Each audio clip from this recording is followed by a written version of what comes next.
জয় হিন্দ বন্ধুরা, আমি সুশোভন আর আপনারা দেখছেন আপনাদের প্রিয় চ্যানেল অদ্ভুত অথচ বাস্তব। আজকের এপিসোডটা একটু অন্যরকম, একটু গভীর। আপনারা যারা জিওপলিটিক্স বা বিশ্ব রাজনীতি ফলো করেন তারা জানেন যে গত কয়েক সপ্তাহে আমেরিকায় কি তুগলকি কাণ্ডটাই না ঘটছে। আমরা সাধারণত ভাবি আমেরিকা মানেই একটা সুপার পাওয়ার, একটা অখণ্ড শক্তি, কিন্তু পর্দার আড়ালে যে ধস নেমেছে সেটা কজন জানে। আজ আমরা সেই ধস, সেই ফাটলটাকেই আতশ কাচের মধ্যে ফেলব। আজকের আলোচনাটা খুব জরুরি, কারণ এর সাথে জড়িয়ে আছে ভারতের ভবিষ্যৎ, জড়িয়ে আছে আমাদের দেশের মেধা এবং আমেরিকার অস্তিত্ব। হ্যাঁ, আমি শব্দটা খুব ভেবেচিন্তেই ব্যবহার করছি, আমেরিকার অস্তিত্ব। শুরুতেই সরাসরি মেইন টপিকে আসা যাক। খবরটা শুনলে আপনার মনে হবে আমি হয়তো বাড়িয়ে বলছি, কিন্তু এটাই রূঢ় বাস্তব। আমেরিকার ইতিহাসে যা সচরাচর দেখা যায় না, এবার সেটাই ঘটছে। আমেরিকার খোদ 20টা স্টেট, হ্যাঁ একটা দুটো নয়, 20টা রাজ্য একজোট হয়ে তাদের নিজেদের প্রেসিডেন্টের বিরুদ্ধে, ডোনাল্ড ট্রাম্পের পলিসির বিরুদ্ধে যুদ্ধ ঘোষণা করে দিয়েছে। ক্যালিফোর্নিয়া, যেটা আমেরিকার টেকনোলজির হৃৎপিণ্ড বা হার্ট বলতে পারেন, তার নেতৃত্বে আরও 19টা স্টেট ম্যাসাচুসেটসের ডিস্ট্রিক্ট কোর্টে ডোনাল্ড ট্রাম্পের প্রশাসনের বিরুদ্ধে মামলা ঠুকে দিয়েছে। কেন জানেন? কারণ ট্রাম্প প্রশাসন এমন একটা সিদ্ধান্ত নিয়েছে যেটা আমেরিকার সিলিকন ভ্যালিকে রাতারাতি শ্মশানে পরিণত করতে পারে। আর এই পুরো ঘটনার কেন্দ্রে কি আছে জানেন? ভারত, বা আরও বলা ভালো ভারতীয় ইঞ্জিনিয়াররা। বিষয়টা একটু খুলে বলি। আমরা ছোটবেলা থেকে শুনে আসছি সিলিকন ভ্যালি মানেই ইনোভেশন, সিলিকন ভ্যালি মানেই টেকনোলজির শেষ কথা। ফেসবুক, গুগল, অ্যামাজন, মাইক্রোসফট নামগুলো নিলেই আমাদের চোখের সামনে ভেসে ওঠে আমেরিকার চকচকে বিল্ডিং। কিন্তু বন্ধুরা, বিল্ডিংগুলো আমেরিকার হতে পারে, জমিটার মালিকানা আমেরিকার হতে পারে, কিন্তু সেই বিল্ডিংয়ের ভেতরে যে ইঞ্জিনটা চলছে, যে মগজটা সিস্টেমটাকে সচল রেখেছে, সেটা কিন্তু আমেরিকার নয়, সেটা ভারতীয়। আর এটাই আমেরিকার আজকের দিনের সবচেয়ে বড় ইনসিকিউরিটি। এতদিন আমেরিকা সারা বিশ্ব থেকে ট্যালেন্ট শুষে নিত। এটাকে ওরা বলে H-1B ভিসা, আর সাধারণ ভাষায় ওরা এটাকে বলে জিনিয়াস ভিসা। মানে সোজা কথায়, তোমার দেশে যদি ভালো মাথা থাকে তাকে ডলারের লোভ দেখিয়ে আমাদের দেশে নিয়ে এসো। কিন্তু এখন খেলাটা ঘুরে গেছে। ডোনাল্ড ট্রাম্প তার আমেরিকা ফার্স্ট পলিসি বা উগ্র জাতীয়তাবাদী আবেগের বশবর্তী হয়ে একটা অদ্ভুত কাজ করে বসেছেন। তিনি H-1B ভিসার ওপর এমন কিছু রেস্ট্রিকশন বা বাধা চাপিয়ে দিয়েছেন, বিশেষ করে ফিস এতটাই বাড়িয়ে দিয়েছেন যে আমেরিকান কোম্পানিগুলোর মাথায় হাত। ট্রাম্প ভাবছেন তিনি বিদেশি আটকে আমেরিকানদের চাকরি দেবেন। শুনতে খুব ভালো লাগে, কিন্তু বাস্তবে এটা আমেরিকার অর্থনীতির জন্য একটা সুইসাইড নোট বা আত্মহত্যার চিঠি ছাড়া আর কিছুই নয়। আর ঠিক এই কারণেই আমেরিকার বড় বড় টেক কোম্পানিগুলো, চেম্বার অফ কমার্স, এমনকি বিভিন্ন রিলিজিয়াস গ্রুপগুলো পর্যন্ত ট্রাম্পের বিরুদ্ধে রাস্তায় নেমেছে। তারা বলছে, বস তুমি করছোটা কি? ইন্ডিয়ানদের আসা বন্ধ করলে আমাদের কোম্পানিগুলোতে তালা ঝোলাতে হবে। এখন প্রশ্ন হলো, আমেরিকা কেন এত অসহায়? ওদের দেশে কি লোক নেই? ওদের দেশে কি ইঞ্জিনিয়ার তৈরি হয় না? এখানেই আসে আমাদের আলোচনার সবচেয়ে ইন্টারেস্টিং পার্ট, স্কেল বনাম স্পিড। দেখুন, বিজনেসে দুটো জিনিস খুব ম্যাটার করে। এক হলো স্পিড বা গতি, আর দুই হলো স্কেল বা আয়তন। আমেরিকায় স্পিড আছে, ওদের রিসার্চ ল্যাবগুলো দুর্দান্ত, ওদের কাছে কাটিং এজ টেকনোলজি আছে, ইনোভেশন আছে, কিন্তু যেটা নেই সেটা হলো স্কেল। আমেরিকার মোট জনসংখ্যা কত? 30 কোটি থেকে 35 কোটির আশপাশে। আর সেখানে দক্ষ ইঞ্জিনিয়ার কজন? খুব সামান্য। একটা ফেসবুক বা একটা গুগল চালাতে গেলে, সেটাকে মেনটেন করতে গেলে প্রতিদিন যে হাজার হাজার কোডিং সমস্যা সলভ করতে হয়, তার জন্য lakh lakh highly skilled engineer দরকার। আমেরিকা চাইলেও রাতারাতি সেই ইঞ্জিনিয়ার তৈরি করতে পারবে না। ডোনাল্ড ট্রাম্প চাইলেই তো আর বন্দুক ঠেকিয়ে কোনো আমেরিকান বাচ্চাকে বলতে পারবে না যে তোকে ইঞ্জিনিয়ার পড়তেই হবে। সে হয়তো আর্টস পড়বে বা মিউজিক নিয়ে থাকবে, কিন্তু ভারত হলো স্কেলের রাজা। আমাদের দেশে প্রতি বছর যে পরিমাণ ইঞ্জিনিয়ার বের হয়, সেটা আমেরিকা বা ইউরোপের অনেক দেশের মোট জনসংখ্যার সমান। এতদিন আমেরিকা এই ভারতীয় স্কেল বা ম্যান পাওয়ার ব্যবহার করে নিজেদের স্পিড ঠিক রাখত, কিন্তু এখন ট্রাম্প সেই পাইপলাইনটা বন্ধ করে দিতে চাইছেন। উনি ভাবছেন দরজা বন্ধ করলেই আমেরিকানরা চাকরি পাবে। আরে ভাই, চাকরিটা করবে কে? তোমার তো লোকই নেই। আমেরিকান কোম্পানিগুলো বলছে আমরা যদি ভারতীয়দের না নিই তাহলে আমাদের কাজ করার লোক নেই, সিট খালি পড়ে থাকবে, প্রজেক্ট ডিলে হবে, আর শেষমেশ কোম্পানি ডুবে যাবে। এই কারণে ক্যালিফোর্নিয়া সহ 20টা স্টেট বলছে এই নতুন নিয়ম আমরা মানছি না, কারণ তারা জানে সিলিকন ভ্যালি যদি টিকে থাকে তবে সেটা ভারতীয়দের কাঁধে ভর করেই টিকে আছে। এবার একটু অন্য দিকে তাকানো যাক। আপনারা হয়তো ভাবছেন তাহলে ভারতের কি হবে? আমাদের ছেলেরা কি চাকরি পাবে না? বন্ধুরা, এখানেই জিওপলিটিক্সের আসল মজাটা। একে বলে পাওয়ার শিফট বা ক্ষমতার পালাবদল। আজ থেকে 10 বছর আগে হলেও হয়তো আমরা চিন্তায় পড়ে যেতাম, ভাবতাম হাই হাই, আমেরিকা ভিসা না দিলে আমাদের কি হবে। কিন্তু আজকের ভারত 2025 সালের ভারত, পরিস্থিতি এখন সম্পূর্ণ উল্টো। আমেরিকান কোম্পানিগুলো বুঝতে পারছে যে ওয়াশিংটনের পলিসি মেকাররা বা রাজনীতিবিদরা তাদের ডুবাবে। ট্রাম্প প্রশাসন এতটাই আনপ্রেডিক্টেবল বা অনিশ্চিত হয়ে পড়েছে যে এই কোম্পানিগুলো এখন তাদের প্ল্যান বি বা বলা ভালো মেইন প্ল্যান হিসেবে ভারতকে বেছে নিচ্ছে। বিশ্বাস হচ্ছে না? ডেটা দেখুন।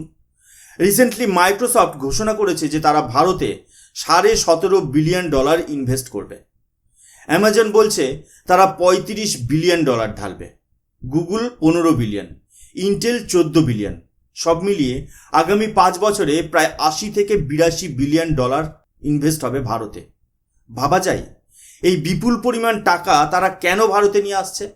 তারা কি ভারতপ্রেমী হয়ে গেছে? একদমই না। এরা সব কমার্শিয়াল কোম্পানি, এরা প্রফিট ছাড়া কিচ্ছু বোঝে না। এরা ভারতে টাকা ঢালছে কারণ এরা বুঝে গেছে আমেরিকায় বসে আর ব্যবসা বা বিজনেস স্কেল করা সম্ভব নয়। সেখানে ম্যান পাওয়ারের অভাব, সেখানে রাজনৈতিক অস্থিরতা, সেখানে ভিসার ঝামেলা। তার চেয়ে বেটার যেখানে ট্যালেন্ট আছে সেখানেই অফিস বানিয়ে ফেলো। এটাকে যদি একটু গভীরভাবে বিশ্লেষণ করেন দেখবেন এটা আসলে এক ধরনের রিভার্স মাইগ্রেশন বা উল্টো স্রোত। আগে আমাদের ছেলেরা ব্যাগ গুছিয়ে আমেরিকায় যেত, এখন আমেরিকান কোম্পানিগুলো তাদের ব্যাগ গুছিয়ে তাদের ক্যাপিটাল বা পুঁজি নিয়ে ভারতে আসছে। তারা বড় বড় ডেটা সেন্টার বানাচ্ছে, রিসার্চ ল্যাব বানাচ্ছে। তারা চাইছে ভারতীয় ইঞ্জিনিয়াররা ভারতেই থাক আর এখান থেকেই তাদের গ্লোবাল এম্পায়ার বা সাম্রাজ্য সামলাক। কারণ একটা ইনস্টাগ্রাম বা ইউটিউব যদি কোটি কোটি মানুষ ব্যবহার না করে তাহলে সেটা ফেল। আর সেই কোটি কোটি ইউজার আর সেটাকে সামলানোর মতো টেকনিক্যাল ব্যাকবোন একমাত্র ভারতেরই পাওয়া সম্ভব। আমেরিকা ইনোভেশন করতে পারে, কিন্তু সেটাকে সাস্টেইন করার ক্ষমতা এখন শুধুমাত্র ভারতের হাতে আছে। এই যে বড় বড় টেক জায়ান্টরা ভারতে তাদের ঘাঁটি গাড়ছে, এর পেছনে আরও একটা বড় কারণ আছে, চীন। আমেরিকা আর চীনের মধ্যে যে ট্রেড ওয়ার বা বাণিজ্য যুদ্ধ চলছে সেটা এখন কমেডির পর্যায়ে চলে গেছে। ট্রাম্প একবার বলছেন চীনকে চিপ দেব না, আবার পরক্ষণেই বলছেন আচ্ছা ঠিক আছে, আমাদের এনভিডিয়ার লেটেস্ট H200 চিপটা বেচে দাও, কিন্তু প্রফিটের 25% আমাকে দিতে হবে। মানে পুরোটাই একটা ধোঁয়াশা। আর চীনও কম যায় না। যখন আমেরিকা বলছে চিপ দেব তখন চীন বলছে না ভাই, আমরা এখন আর এতটা ইন্টারেস্টেড নয়, বা আমরা আমাদের মতো করে দেখে নেব। এই যে সাপ্লাই চেনের অনিশ্চয়তা, এই যে রাজনীতির নোংরা খেলা, এতে কিন্তু পিষে মরছে আমেরিকার কোম্পানিগুলো। তারা দেখছে চীনের উপর ভরসা করা যায় না কারণ তারা শত্রু, আবার নিজের দেশের সরকারের উপর ভরসা করা যায় না কারণ তারা খামখেয়ালি। তাহলে বাকি রইল কে? একমাত্র ভারত। ভারত একটা স্টেবল ডেমোক্রেসি বা স্থিতিশীল গণতন্ত্র।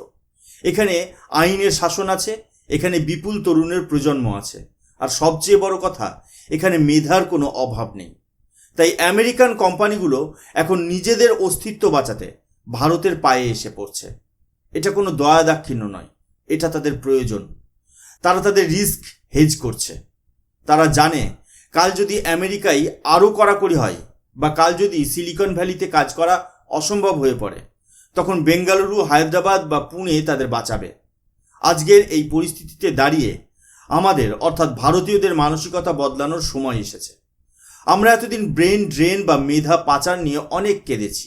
আমরা ভেবেছি আমাদের সেরা ছাত্ররা সব বিদেশে চলে যাচ্ছে, কিন্তু আসল ছবিটা এখন পাল্টাচ্ছে। এখন আর ব্রেন ড্রেন নয়, এখন গ্লোবাল কোম্পানিগুলোই সেই ব্রেনের কাছে চলে আসছে।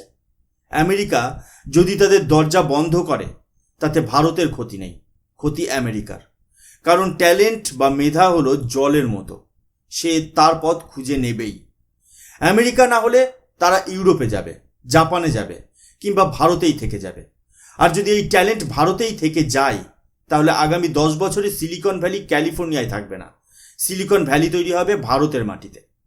ট্রাম্প প্রশাসন যে ভুলটা করেছে সেটা হলো তারা গ্লোবালাইজেশনের যুগে দাঁড়িয়ে প্রোটেকশনিজম বা রক্ষণশীলতার প্র্যাকটিস করছে।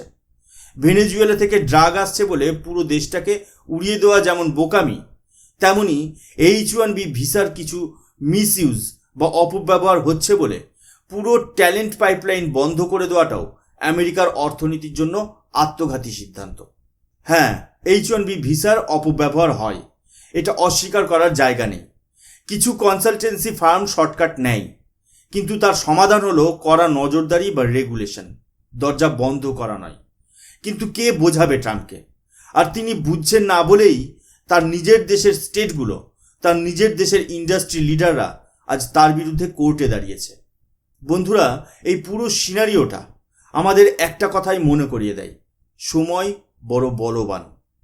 যে আমেরিকা একদিন আমাদের দিকে তাকিয়ে ছড়ি ঘোরাতো, আজ তাদের টেকনোলজি সেক্টর আমাদের ওপর এতটাই নির্ভরশীল যে ভারতীয় ইঞ্জিনিয়ার ছাড়া তাদের একদিনও চলে না। তাদের এই অসহায়ত্ব, তাদের এই অভ্যন্তরীণ কোন্দল আমাদের জন্য একটা বিরাট সুযোগ। আমাদের ইনফ্রাস্ট্রাকচার বা পরিকাঠামো এখন তৈরি হচ্ছে। ডিজিটাল ইন্ডিয়া এখন আর স্লোগান নয়, বাস্তব। $80 বিলিয়ন ইনভেস্টমেন্ট যখন ঢুকবে, তখন কর্মসংস্থান তো বাড়বেই, তার সাথে বাড়বে ভারতের জিওপলিটিক্যাল গুরুত্ব। আজকের ভিডিওতে আমি কোনো গ্রাফ বা নিউজ আর্টিকেল দেখালাম না, কারণ আমি চেয়েছিলাম আপনারা এই পরিস্থিতির গভীরতাটা অনুভব করুন। এই যে 20টা স্টেটের বিদ্রোহ, এটা সাধারণ কোনো রাজনৈতিক ঘটনা নয়, এটা একটা সিগন্যাল। এটা বুঝিয়ে দিচ্ছে যে আমেরিকা ভেতর থেকে কতটা নড়বড়ে হয়ে গেছে। আর এই নড়বড়ে সুপার পাওয়ারের পাশে দাঁড়িয়ে ভারত আজ নিজেকে একটা গ্লোবাল পিলার বা স্তম্ভ হিসেবে প্রতিষ্ঠা করছে।